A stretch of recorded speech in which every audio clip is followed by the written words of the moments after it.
Guys एक बात बताऊं, जब से ये iQOO 15 लॉन्च हुआ था ना, मैं बहुत ज्यादा कंफ्यूज था क्योंकि 3 ब्रांड ऐसे हैं जो similar price and similar specs के साथ फोन लॉन्च कर रहे थे। तीनों ही ब्रांड ना सबको कन्विंस करने में लगे थे कि हमारा फोन सबसे बेस्ट है। ऑनेस्टली बताऊं तो इनिशियली मुझे भी OnePlus ज्यादा बेटर लग रहा था, क्योंकि यार आप खुद ही बताओ, लास्ट ईयर जो iQOO 13 था ना वो 55,000 के अराउंड लॉन्च हुआ था और इस साल iQOO 15 73,000 तक चला गया है। तो मेरा इंस्टेंट रिएक्शन था, क्यों भाई इतने पैसे क्यों ले रहे हो इस फोन के लिए। बट फिर मैंने सोचा क्यों ना इस फोन को थोड़ा यूज करके देखते हैं, एक्सपीरियंस करके देखते हैं, क्या पता मेरा ओपिनियन थोड़ा चेंज हो जाए इस फोन के लिए। एंड मेरी टेस्टिंग के बाद सच में कुछ सेगमेंट में तो ये बेस्ट परफॉर्म कर रहा है, but there are certain parts जहां पे ये इंप्रूव कर सकता है। तो आज ना मैं अपने रॉ एंड रियल थॉट्स बताऊंगा कि इस फोन के बारे में मैं क्या सोचता हूं। मतलब ज्यादा स्पेक्स की बातें नहीं करेंगे, बट हाँ वीडियो के एंड तक एक क्वेश्चन का आंसर मैं जरूर ट्राई करूंगा देने का कि iQOO का 73,000 का फ्लैगशिप फोन आखिर फील कैसा होता है या एक्सपीरियंस कैसा होता है चलाने में। तो चलो वीडियो को स्टार्ट करते हैं, और अगर आप मेरे चैनल पर नए आए हो तो प्लीज चैनल को सब्सक्राइब जरूर कर देना।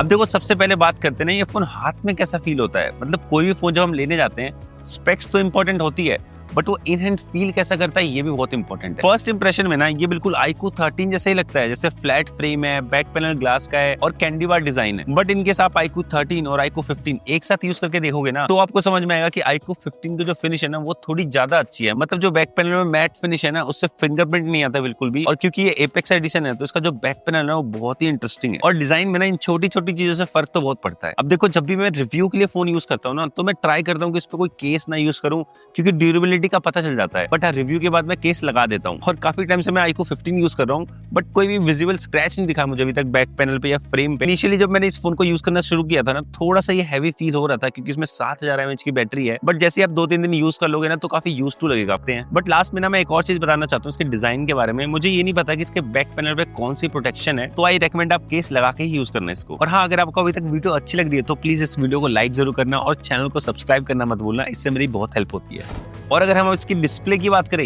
यहाँ पे ये बेस्ट इन क्लास फील देता है। 6.85 इंचेस की डिस्प्ले है इसमें 2K पैनल के साथ। और भाई सिंपली बता देता हूँ, इस फोन की डिस्प्ले सच में बहुत अच्छी है। चाहे आप इसको कैसे भी कंडीशन में यूज करो, बहुत सारा कंटेंट देखना हो HDR वाला या फिर आउटडोर में यूज करो, कहीं पे भी नहीं आपको डिसअपॉइंट नहीं करेगा, क्योंकि 6000 निट्स की पीक ब्राइटनेस है इसमें। मैंने इसमें नेटफ्लिक्स पे बेटर कॉल सॉल के एपिसोड्स भी देखे हैं और यूट्यूब पे काफी सारे ब्लॉग्स भी देखे हैं, कहीं पे भी इसने डिसअपॉइंट नहीं किया मुझे। और iQOO 13 में ना मैंने एक चीज नोटिस करी थी, जब मैं उसको आउटडोर में यूज करता था ना, तो उसका ऑटो ब्राइटनेस इतना अच्छा काम नहीं करता था। बट इसमें मुझे ऐसी कोई कमी नहीं दिखी अभी तक। मैंने इसके साथ ट्रैवल भी किया, बट कहीं पे भी ना ऐसी सिचुएशन नहीं है कि इसको मैंने मैनुअली बहुत बार एडजस्ट किया उसके ब्राइटनेस को। ऑटो ब्राइटनेस काफी अच्छा काम कर रहा है। और अगर कंटेंट के बाद स्पीकर की बात करूं, वो भी काफी अच्छा आउटपुट देता है। लाउड और थोड़ा बेस हैवी साउंड करते हैं इसके स्पीकर्स। और इस बार तो iQOO 15 में जो हैप्टिक फीडबैक है वो भी बहुत सॉलिड है यार। पूरी UI में ना हर जगह काफी सटल तरीके से इंप्लीमेंट कर रखा है। इवन आप 1-2 रिंगटोन में भी हैप्टिक मोटर्स के फील ले सकते हो। बस डिस्प्ले में ना मैंने एक चीज नोटिस करी है, वैसे तो ओवरऑल काफी अच्छा डिस्प्ले है, बट जो इसके बेजल्स हैं उसको अगर हम S26 अल्ट्रा से कंपेयर करें, वो थोड़े ज्यादा थिन है एज कंपेयर टू iQOO। अच्छा, अपने इसके परफॉर्मेंस की बात कर लेते हैं, और यहाँ पे सच में इसने बहुत अच्छा काम किया। लेटेस्ट स्नैपड्रैगन प्रोसेसर और LPDDR5X रैम भी देखने को मिलती है। इवन स्टोरेज स्पीड भी हमें 4.1 की देखने को मिल जाती है, जो बहुत अच्छे रिजल्ट्स लेके आती है। और स्टार्टिंग से ना iQOO का मोटिव रहता है कि परफॉर्मेंस हैवी फोन बनाना है, तो यहाँ पे बहुत कम कंप्लेन देखने को मिलती है। तो जो डे टू डे वाले टास्क होते हैं वो तो बहुत ईजिली रन कर देगा, उसमें तो कोई टेंशन लेने की बात ही नहीं है, चाहे वो मल्टीपल एप्स हो या फिर आप मल्टीटास्किंग करते हो। इवन अगर मैं गेमिंग की भी बात करूं तो इसने ना बहुत ही सही परफॉर्म किया है। मैंने जितनी भी गेम इसमें टेस्ट करे हैं, अब दोनों ही गेम BGMI हो या फिर COD, दोनों ही लॉन्ग टर्म पे भी बहुत आराम से चलते हैं, कोई इशू नहीं आता इन चीजों में। ऑल्दो मैंने ज्यादा COD प्ले किया है, तो मैं आपको उसका ग्राफ दिखाता हूं। जो एवरेज FPS है वो 115 के आसपास मिलते हैं, बट फोन में बिल्कुल भी हीटिंग नहीं फील होती और गेमिंग का एक्सपीरियंस भी काफी अच्छा था। और फ्रेम इंटरपोलेशन से आप कुछ गेम को 144 हर्ट्ज पे भी खेल सकते हो। इवन मैंने हाफ एन आवर तक जेंशन इंपैक्ट भी खेला है, और यहाँ पे भी आप फ्रेम इंटरपोलेशन यूज करके ना 120 FPS पे गेमिंग कर सकते हो। एवरेज FPS अराउंड 114 थे और ये मैक्स 42 डिग्री तक गया था। थोड़ी सी हीटिंग फील हो रही थी, बट ओवर हीट नहीं लग रहा था। सो ओवरऑल गेमिंग में ये फोन बहुत अच्छा है। और अपना मेरे फेवरेट डिपार्टमेंट की बात कर लेते हैं, कैमरास की। अगर मैं आपको उसका बैक साइड दिखाऊं तो ये ट्रिपल कैमरा सेटअप के साथ आता है। 50 मेगापिक्सल के तीनों कैमरा है और सेल्फी कैमरा 32 मेगापिक्सल का है। एंड इस फोन में ना मैंने ऑलमोस्ट 1000 फोटोज क्लिक कर लिए हैं, और सारी फोटोज को एनालाइज करने के बाद ना एक चीज मैं बहुत क्लियरली अभी बता देता हूँ कि इसका जो कैमरा है ना वो बेस्ट तो नहीं है, बट बहुत अच्छा है। मैंने इसको कैफेज में, मॉल्स में, पार्क में बहुत सारी जगह पे यूज किया है। इवन मेरे भाई ने इसके साथ 1-2 दिन की ट्रिप भी ली है, और मोस्टली फोटोज में हमारा यही रिएक्शन रहता था कि फोटोज तो काफी अच्छी आ रही है। तो कभी कभार आपको ऐसा लग सकता है कि जो आउटपुट है ना थोड़ा सैचुरेटेड है, बट इसको फिक्स करने के लिए ना आप नेचुरल मोड में फोटोज क्लिक कर लो। एंड एक और इंपॉर्टेंट चीज बताता हूँ, मैंने iQOO 12 और iQOO 13 दोनों यूज किया है। एंड हम सबको पता है कि जो वीवो का कैमरा एल्गोरिथम है ना, उससे काफी हेल्प मिलती है iQOO को। मतलब इसके कैमरे में ना थोड़ा वीवो का DNA मिलता है, बट जायज की ब्रांडिंग नहीं मिलती। और मेरी टेस्टिंग में मैंने जितना देखा है, तो iQOO 12 और iQOO 13 का कैमरा कैमरा मुझे बहुत ज्यादा ऑप्टिमाइज लगा था, बट यहाँ पे थोड़ी सी इंप्रूवमेंट देखने को मिल सकती है। मैं आपको एग्जांपल के साथ बताता हूँ। अब देखो, वैसे तो इसके पोर्ट्रेट मोड से आप 23 mm से लेके 100 mm तक फोटोज क्लिक कर सकते हो और 95% फोटोज काफी शार्प एंड क्लियर भी आती है, जो कि देखने में काफी आई प्लीजिंग भी लगता है। और कभी कभार तो ऐसा लगता है कि यार फोन से फोटोज क्लिक करी है। बट अब मेरे फ्रेंड की ये फोटोज देखो, मैंने सेम लोकेशन पे सेम टाइम पे सेम कैमरा सेटिंग के साथ फोटोज क्लिक करी है ये, बट जो बैकग्राउंड ब्लर है वो फोटोज में डिफरेंट देखने को मिल रहा है। आई नो फोन्स में जो बैकग्राउंड ब्लर होता है वो सॉफ्टवेयर के थ्रू होता है, बट इतना तो ऑप्टिमाइज होना चाहिए कि सेम लोकेशन पे बैकग्राउंड ब्लर भी सिमिलर आए। इवन ये चीज ना मैंने मल्टीपल टाइम नोटिस किया। बट अगर मैं इसके मेन कैमरा के आपको सैंपल्स दिखाऊं, वहां पे ये काफी अच्छा परफॉर्म कर रहा है, चाहे फिर वो डिटेल्स की बात हो या फिर HDR कंट्रोल करने की, बहुत ही अच्छे तरीके से सब कुछ मैनेज कर रहा है। इवन जो अल्ट्रा वाइड कैमरे के शॉट्स है ना, वो भी काफी डिसेंट कैप्चर होते हैं। बट यहाँ पे भी मैंने एक चीज नोटिस करी है। अब देखो, हर फोन में ना थोड़ा सा तो कलर शिफ्ट देखने को मिलता है, बट iQOO 15 के ये शॉट्स देखो, जितने भी शॉट्स मैं आपको दिखा रहा हूँ ना, सब में जो अल्ट्रा वाइड कैमरे वाला शॉट्स है ना, उसमें बहुत म्यूटेड कलर आ रहे हैं as compare to main camera. चाहे फिर आप ये येलो कलर का बेंच देख लो या यहाँ पे ये लाइट्स देख लो। और ऐसा भी नहीं कि मैंने अलग अलग मोड पे क्लिक करे हैं फोटोज, दोनों ही नेचुरल मोड में क्लिक करे हुए हैं, but most of the time जो इसका अल्ट्रा वाइड कैमरा है ना, वो थोड़ी म्यूटेड कलर ही कैप्चर कर रहा है। ये चीज तो सॉफ्टवेयर अपडेट से भी इंप्रूव हो सकती है। इवन इसमें 50 मेगापिक्सल का अल्ट्रा वाइड कैमरा है, बट अगर मैं आपको जूम करके दिखाऊं ना, डिटेल्स की थोड़ी कमी तो दिखती है। बट इसका जो टेलीफोटो लेंस है वो काफी डिटेल एंड अच्छी पिक्चर्स क्लिक करता है। अब देखो, 100x वाली जो फोटोज है वो तो इतनी यूजेबल नहीं है, बट 20-30x तक जो फोटोज आप क्लिक करते हो ना, वो काफी अच्छी आ जाती है। और अगर मैं आपको लो लाइट शॉट्स दिखाऊं तो ये काफी अच्छी तरीके से चीजों को कंट्रोल तो कर ले रहा है। बट अगर सिचुएशन बहुत ज्यादा कॉम्प्लिकेटेड है लो लाइट में, तो ये उस कंडीशन में कभी कभार थोड़े इनएक्यूरेट रिजल्ट्स देता है। एंड अगर मैं आपको ह्यूमन शॉट्स दिखाऊं ना, तो क्योंकि इसका कैमरा वीवो से इंस्पायर्ड है, तो यहाँ पे भी ना आपको फेस पे थोड़ी स्मूथनेस देखने को मिलेगी, जबकि मैंने कोई फेस स्मूथनेस ऑन नहीं कर रखी थी, फिर भी ये फेस को थोड़ा स्मूथ कर देता है। और अगर इसके वीडियो डिपार्टमेंट की बात करें तो वैसे तो ये 8K में भी शूट कर सकता है, बट रियल लाइफ में 8K बहुत कम यूज होता है अभी। बट अच्छी बात ये है कि आप इसके चारों लेंसेज से 4K 60 FPS पे तो आराम से शूट कर सकते हो। और ये जो वीडियो सैंपल आप देख रहे हो ना, ये iQOO 15 पे रिकॉर्ड हुआ है उसके मेन कैमरे से 4K 60 FPS पे। इसमें जो आप ये ट्रीज एंड प्लांट्स देख रहे हो ना, इसने बहुत ज्यादा सैचुरेटेड दिखाया है उसको, मतलब ये इतने ज्यादा ग्रीन नहीं थे। और ये चीज आपको इसके फ्रंट कैमरे में देखने को मिल जाएगी। जो फ्रंट कैमरा है वो बहुत ही न्यूट्रल कलर प्रोड्यूस कर रहा है as compare to main camera.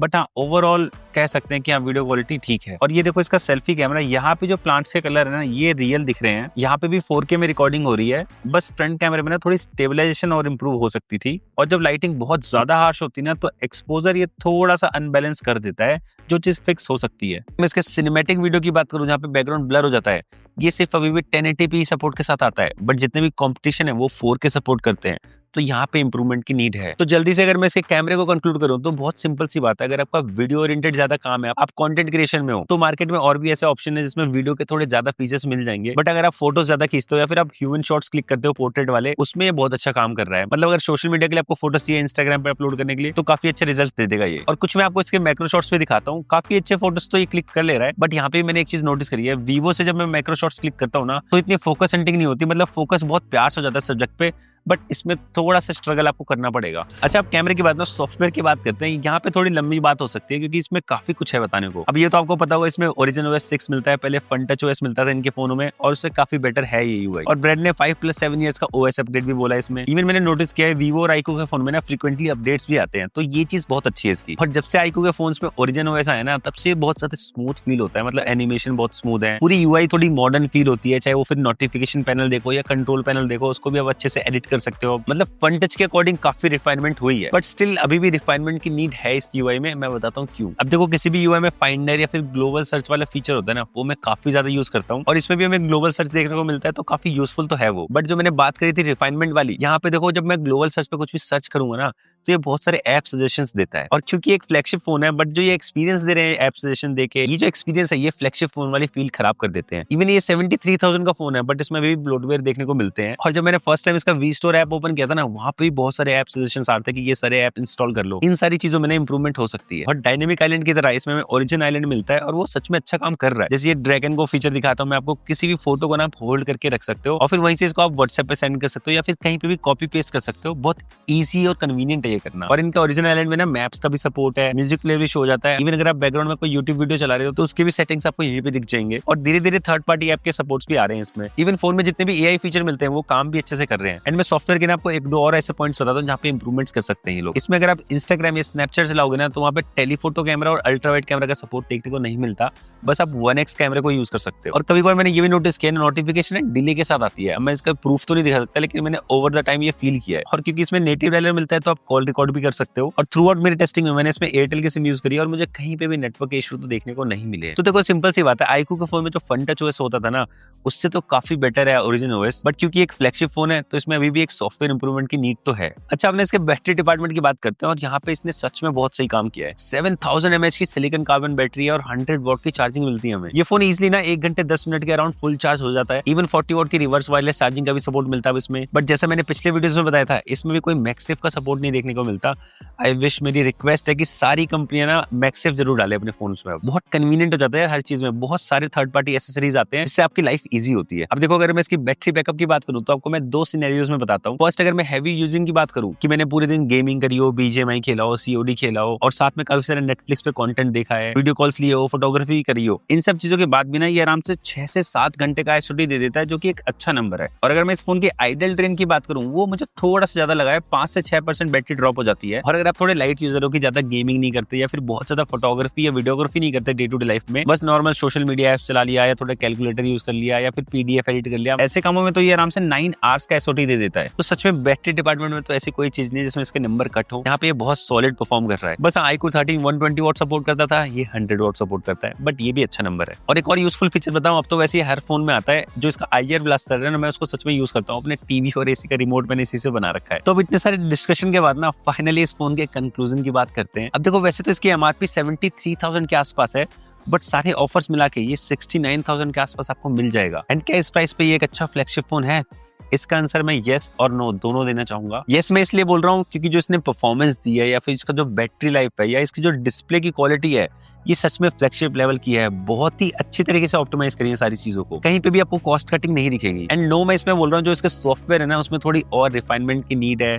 जो थर्ड पार्टी एप्स हैं वो थोड़े कम होते हैं या फिर ऐप सजेशंस कम मिलती है। इवन iQOO की जो पहचान थी ना कि वो वैल्यू फॉर मनी फोन बनाते हैं, लाइक 55,000 में फ्लैगशिप फोन बना रहे थे लास्ट ईयर तक, वैसा कुछ अगर इसमें होता तो ये और ज्यादा रेकमेंड करने लायक फोन होता। बट ये जो प्राइसिंग वाला लॉजिक है वो इसमें हमें कंसीडर नहीं करना चाहिए, क्योंकि देखो जितने भी फोन अब लॉन्च हो रहे हैं वो सभी महंगे फोन लॉन्च हो रहे हैं। मतलब जब OnePlus आया था तो लोगों ने बोलता कि OnePlus 15 भी बहुत महंगा आया है, बट फिर सारे फोन इस प्राइस में आ रहे थे, मतलब क्योंकि कंपोनेंट्स महंगे हो गए हैं, रैम महंगी हो गई, ये सारी चीजें आपने देखी ओवर द टाइम। तो मैं सिंपली ये बता देता हूँ किस टाइप के लोगों के लिए फोन बना है। तो अगर आपको फोन में रॉ परफॉर्मेंस बहुत अच्छी चाहिए, बहुत लंबे टाइम तक अगर आप गेमिंग करते हो और बैटरी बैकअप भी सॉलिड चाहिए, या डिस्प्ले भी टॉप नॉच क्वालिटी की चाहिए, और अगर आपको वीडियो से ज्यादा फोटोज का काम हो, तो सच में iQOO 15 आपके लिए एक अच्छी चॉइस रहेगी। इस ब्रांड के साथ ज्यादा कोई कंट्रोवर्सी भी नहीं हुई है कभी। इवन iQOO और Vivo का जो आफ्टर सेल सर्विस का जो सपोर्ट होता है ना, वो बहुत ही टॉप नॉच क्वालिटी का है। बट हाँ, मेरे एक्सपीरियंस की बात करें तो मुझे तो ये बहुत सॉलिड फोन लगा है। और अगर आप भी iQOO का फोन यूज करते हो तो कमेंट करके जरूर बताना आपका एक्सपीरियंस कैसा रहा iQOO के साथ। और आप लोग ना फीडबैक भी दे सकते हो कमेंट सेक्शन में कि मेरे को अपने वीडियोस में क्या चीजें इंप्रूव करने की और नीड है। मैं मिलता हूँ आपसे नेक्स्ट वीडियो में। Till then,